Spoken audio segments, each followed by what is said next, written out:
Welcome back on this glorious and amazing day to all my incredible scholars that want to go from good to better and my guests that join me for this beautiful recording. And now we come to the fourth and final example within personal daily decisions. And this is still within the individual loop.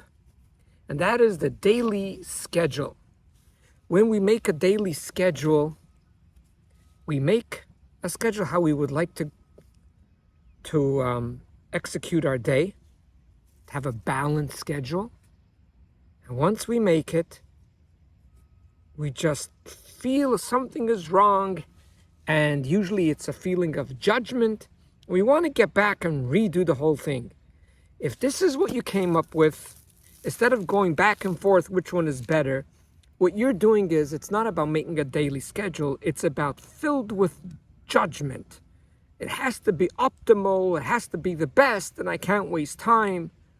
Or you have some other subconscious voice in your head. Stick with your schedule.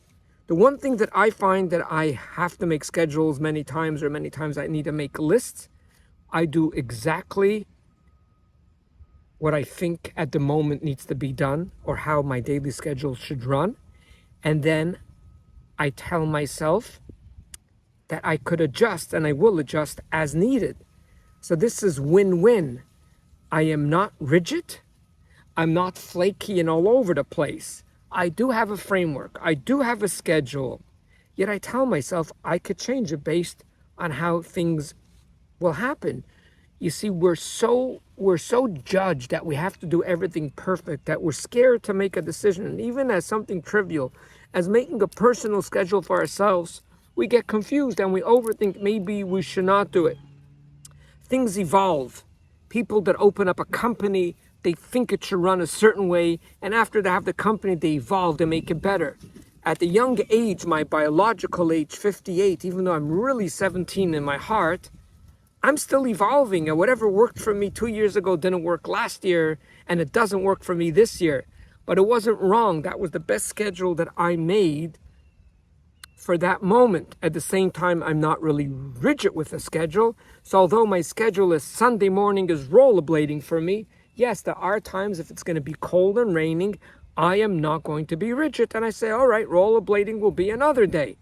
And with many items within my schedule, it is the fine balance of having a framework, yet simultaneously being flexible. And I know it's sort of even hard to listen to these words because we were trained and we were criticized and we were always told it's either or, and it's not either or. The middle ground is such a beautiful place to be, although sometimes it might be lonely, but most of the times it's going to be so free because there's very few people on the middle ground. People are always on the far right or on the far left, or they're rigid with every single minute and they decide that the schedule has to be perfect, or there is no schedule at all. Let things float as they go along. And there is a place for that not to have a schedule. There absolutely is a place. Where's that place? Me personally, when I go do my camping, I do not have a schedule, and that is my schedule. My schedule is that there is no schedule. I have a general idea. I start the day usually at 5. Coffee might be 2 hours. My coffee might take 5 hours. It's so freeing. My schedule is that there is no schedule when I go camping. And it's not like, okay, I'm going to be rigid. Tonight we will have the bonfire. No. And sometimes in my mind, when I say, okay, now we're going to move along with the day, and I decide to do something, and my mood changes, I decide, I want to take my boat out now. I want to go boating for 3 hours. That's what's going to be. My schedule, if I could say, I've never said this in my life. I don't think I've ever said this. My schedule is freedom. That is my schedule. Freedom. Now, when you're going with kids, this is a different story. That's why this is about the individual loop when you're just by yourself. And I never thought about this before recording, and I realized when you sit down, you want to make your daily schedule on a Sunday. Obviously, you're going to be responsible and do what you decided to do, if it's cleaning or cooking, whatever you decide to do, or do some errands. But if you have a free day, you could say, my schedule is freedom. Let it roll. I would personally don't think sitting on Netflix for 10 hours is okay, but for some people it is okay. When they're dealing with so much stress, that would be better than weed and drinking if that's the way they numb themselves. But we're not going to talk about how to utilize.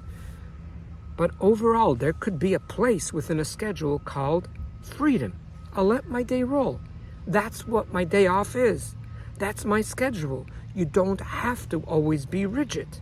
Now, some people that this will not talk to them, and they're actually going to say it's wrong.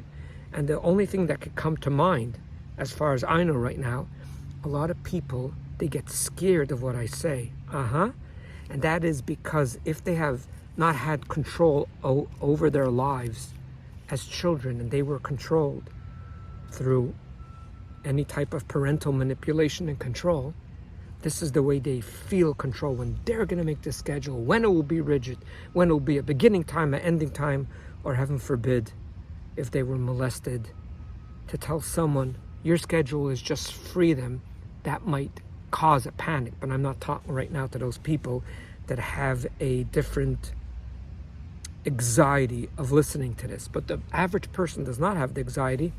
A schedule could be freedom, and a schedule could be flexible, and there could be, there's a word I'm looking for, the tentative schedule, and then there'll be the actual schedule.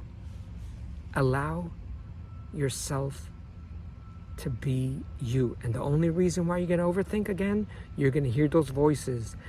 Acknowledge those voices, but know they're just in the program, and you're a free person, and make the schedule that works for you. Yeah, but my friend, she has a schedule where she does this in the morning, and then she goes out with a friend, and then she does her running, and then she does that. Her Sundays is like so marvelous. Did you say that was your friend? Yeah, do you share the same heart as her? The same DNA? No, that works for your friend. You need to do what works for you. None of my friends go camping, but that works for me. I will go camping. No, my friends sit and meditate for 5 hours in the morning with a cup of coffee, but that works for me. I know this is very out of the box, but decision making within the individual loop is what works for you.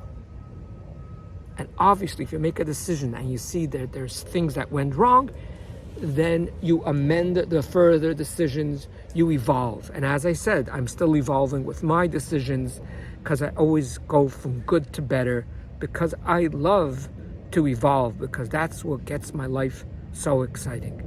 All the very best.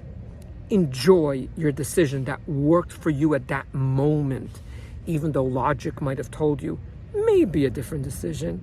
Maybe that would have been more meaningful. Didn't you say you wanted to do that 5 months ago? And today you could do it.